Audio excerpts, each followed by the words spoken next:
I'm not a collector, but I have a set. Saw set, that is.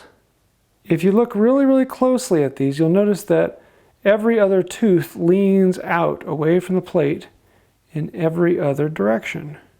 That is common across the board, whether it be a hand saw, a panel saw, a Japanese saw, or a table saw. They all have set where the teeth stick out a little bit farther. The reason for it is if my teeth cut a groove that was the same width as the plate on the saw, then it would bind up and pinch on the saw. Whereas I'm cutting a groove that's a little bit wider than the plate of the saw, that gives me a little bit of space so that the saw can slide in and out of the groove without much friction. The downside though is if you have a lot of set, that means you're removing a lot of material, and that means you're doing more work. So a bigger set means more work and more frustration. But bigger set also means that it's a little bit easier to push, and it's also a little bit easier to steer because you have a little bit of movement in the saw, so you can actually guide the saw one way or the other.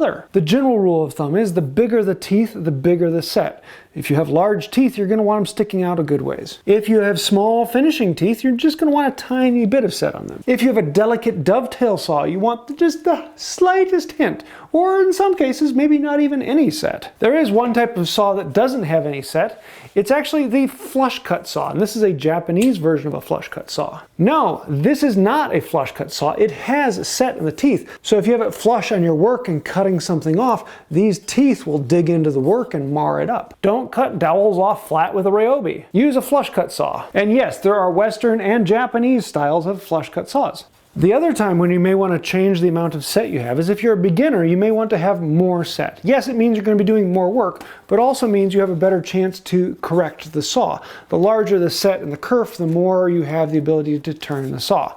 But as you get better in your skill and you can follow that line more accurately, then you might need less set because you have the ability to cut straight. The last question I have is, well, if there's set on the saw, where is the bump and spike?